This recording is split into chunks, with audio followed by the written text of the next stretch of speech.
Tomorrow. Olu Phillips, a correspondent, is on standby to give us what's the update, how far so far.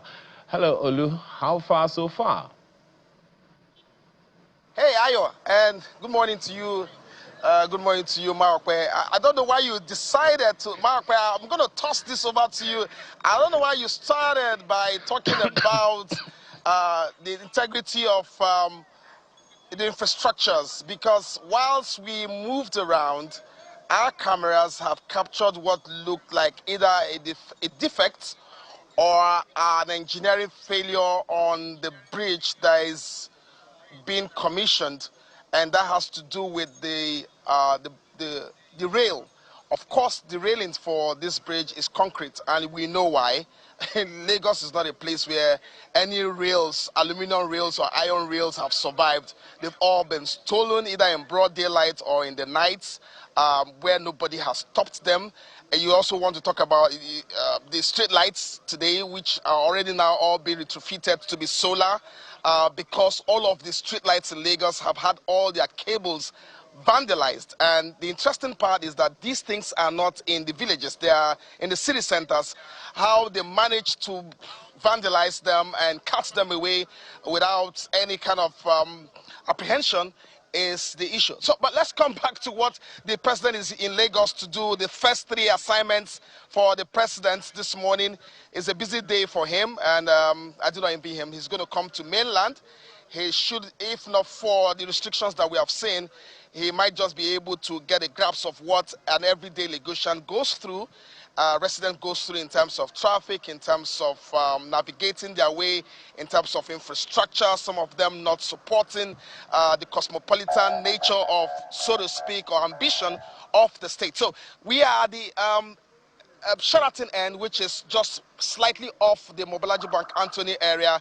And so when you hear about restriction of movement, this road has been cordoned off all the way from the Sheraton axis. And behind me, where the end is, where the cordon off also is, we're on Opebi actually, which is part of the extent of the road, which has been commissioned, road and bridge as it were. But this new road that has been commissioned, plus the bridge, ends just somewhere around the, just slightly after Adebola House. Because after the Adebola House, something interesting is happening. The Lagos State government have decided to give that contract to, we don't know the name of the contractor, but the job being done there is not anything next to excellence. The construction so far has been shabby. The product, the roads being reconstructed and augmented is undulated. The roads, drainages are. The drain ducts are higher. There's no gradient between the road and the drain duct. And this is supposed to be Lagos, and you ask yourself, is this an engineering problem? Is this a contract problem? Or is this a slap on the back kind of contract? Because you would have expected that this road construction should have extended all the way to, at the very least, Opebi roundabout. So it just ends somewhere at Adebola House, if you're very familiar with that area, and another contractor is doing something else which is not anything next to excellence. Ayo.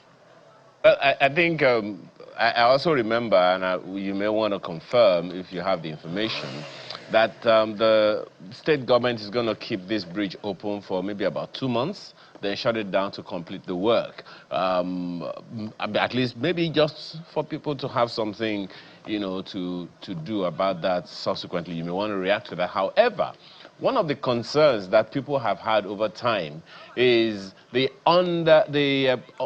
happens under the bridges in Lagos. I saw, you know, videos or evidence of the Honorable Commissioner for the Environment going about town, actually going under those bridges and wondering what the people were doing there. Thankfully, it's been closed now. I don't know if you've been able to use that place in the interim.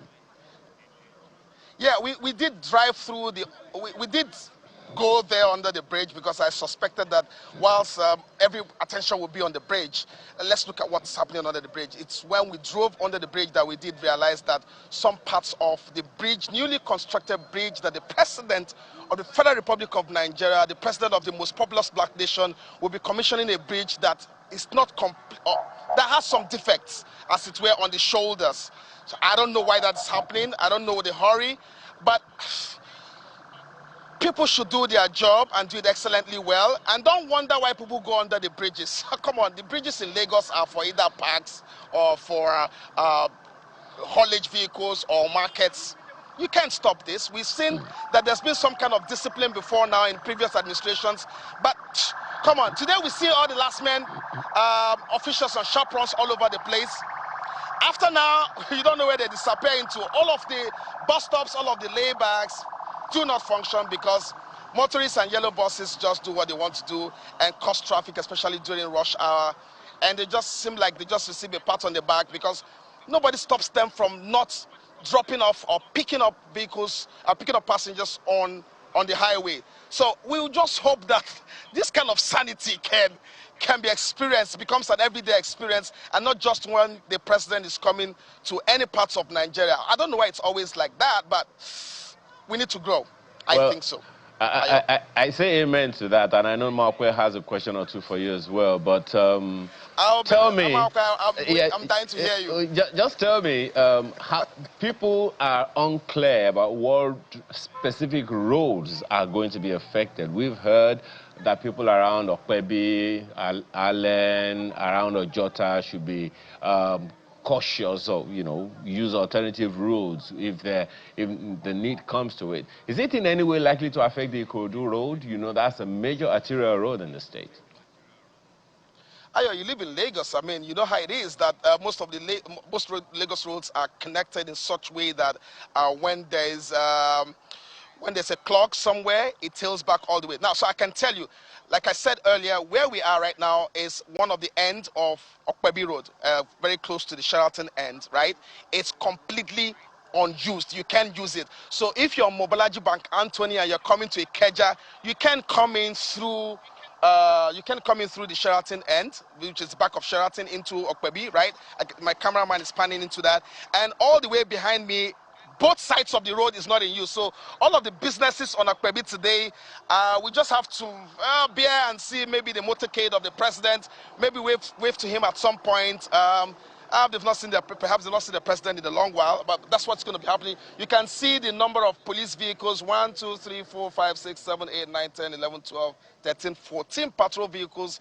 I don't know, but I mean this happens with an A visit like this. So this road has been cordoned off at the Adebola House, which is directly facing the Opebi Link Bridge that takes you into the Kudira Tabiola area. So both sides, inward, outward of Opebi, is cordoned off. You can't drive in, you can't drive out, except you're on essential duties like us. Aren't we lucky?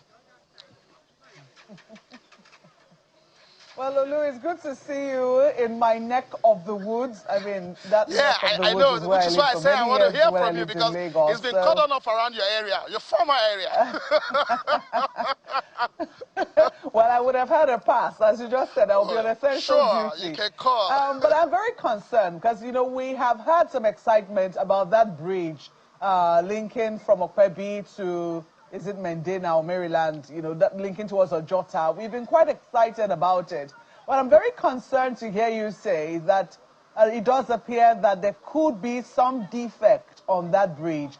Have you been able to see any official of government to ask if they are aware of what you've seen with your ordinary eyes as a journalist? This is one question, that by the time our cameras bring this to fore, it will be clear that it's either somebody will be explaining why that happened or why that hadn't been fixed before now, or there's a correction that was to be made before today. For now, it is what it is.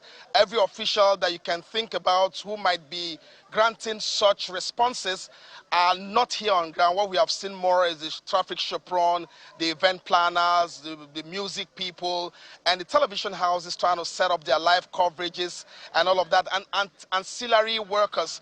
We've not really seen those officials of government who should be responding to issues around, if I give you a contract and you sign off and I pay you, who is doing the sign off on the job to say, okay, we agreed on 4 items and you have done 4 items. This is the part that's always missing in most government jobs. And so this is what it is. I mean, maybe we've come to live with this kind of things, but I'm sure that by the time we see those pictures later in the day, maybe the government will be responding. We don't need to run after them over this. It's their job. They chose to do it.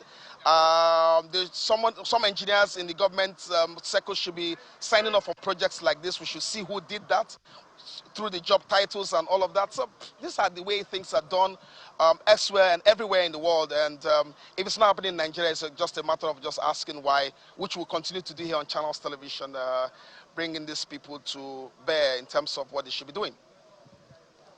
Well, I'm also happy that you brought to mind the state of the roads currently being constructed along the Opebi axis. I mean, which you link up to Allen. I think you have one all the way from the U-turn. I think it's usually called the U-turn, up until Salvation and then towards Adebola House. And then from there up until, it's called the stop center. That junction that leads you to Towing Street or takes you to Allen.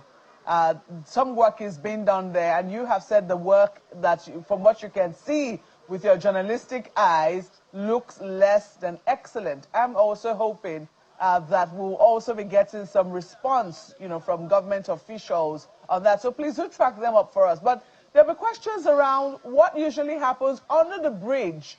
For Lagosians, they have also, over the years, we know that when bridges are built, some people make it their responsibility to take over the bottom portions of these bridges. Do you think that there has been some consideration for that in the construction of this bridge? Well, as it were and as it stands today, we drove under the bridge, which you can say fairly that is still a construction zone. We saw some of the tractors on the construction heavy vehicles still parked under the bridge. But are we having this conversation around what happens at the bottom of the bridge? There's no bridge in Lagos whose bottom has not been occupied. And like they say, I mean, nature abhors vacuum.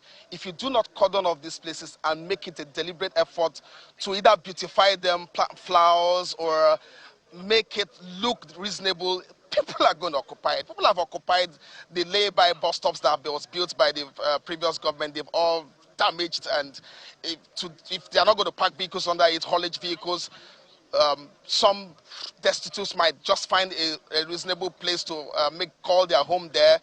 And when you make the argument, it sometimes seems like you are inhuman if you do not allow people to get around to do what they can do at the bottom of the bridges. But tell me one bridge except the Third Mainland Bridge, which has largely a body of water that has not been occupied, with shops and with people living or vehicles parked there for haulage. And when you try to chase them away, they say government, but government watch them do this. Government watch them come the first day one vehicle, come the first day one person, and they don't until it becomes a menace. And so first of all, think about this area, for instance. The sanity of Opebi may have been lost owing to this construction. Well, come see, come ça. I mean, you have to give something. If you want omelette, you have to break some egg.